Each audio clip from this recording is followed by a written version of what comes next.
What's the shortest war you can think of? The 6-Day War. Pretty quick, but not even close to the record.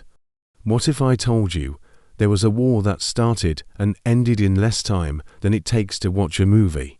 In fact, it was over in less time than it takes to order a pizza. I'm talking about the Anglo-Zanzibar War, the shortest recorded war in human history. It all went down on August 27, 1896. Our story is set on the beautiful island of Zanzibar, just off the coast of modern-day Tanzania. At the time, Zanzibar was a British protectorate, which basically meant Britain had a huge say who was in charge. The pro-British Sultan, Hamad bin Thuwaini, had just died, and this is where the trouble started. Almost immediately, his cousin, Khalid bin Barghash, seized the palace and declared himself the new sultan. Now, this was a big problem for the British. They had another candidate in mind, Hamad bin Mohammed, who was much more likely to cooperate with their interests. So, the British consul, Basil Cave, gave Khalid an ultimatum: stand down and leave the palace by 9 a.m. the next day, or face the consequences. Khalid, however, wasn't about to back down. He believed the British were bluffing. He barricaded himself inside the palace with about 2,800 loyal soldiers, some old cannons, and even a lightly armed royal yacht, the HHS Glasgow. He was ready for a fight. He thought he had the upper hand, with his fortified palace and loyal troops. He was wrong. The British weren't bluffing. Waiting in the harbour were 5 Royal Navy warships, 2 cruisers and 3 gunboats.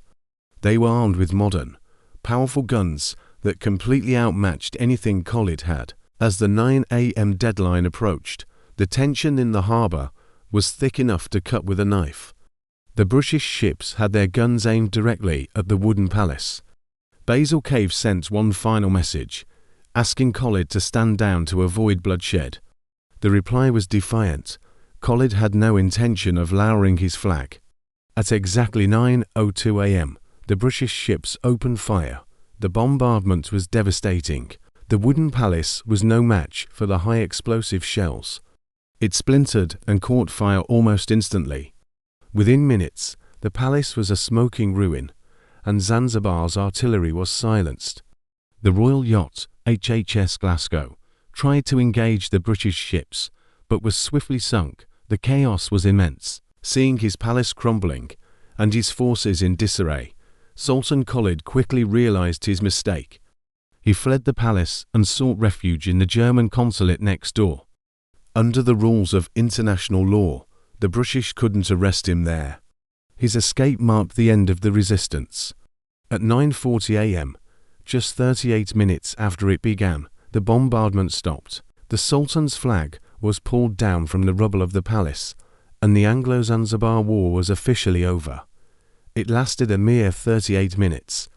Casualties on the Zanzibar side were around 500, while the British had only 1 sailor lightly injured. The British quickly installed their preferred sultan, Hamad bin Mohammed, who would rule 4 years, cooperating closely with them. As for Khalid, he lived in exile for many years before eventually being captured by the British during World War I. And that's the incredible true story of the shortest war in history. It's a dramatic example of how overwhelming military superiority can end a conflict before it even really begins. A 38-minute war that changed the course of a nation. If you found this piece of history as fascinating as I do, make sure to hit that like button and subscribe for more incredible stories.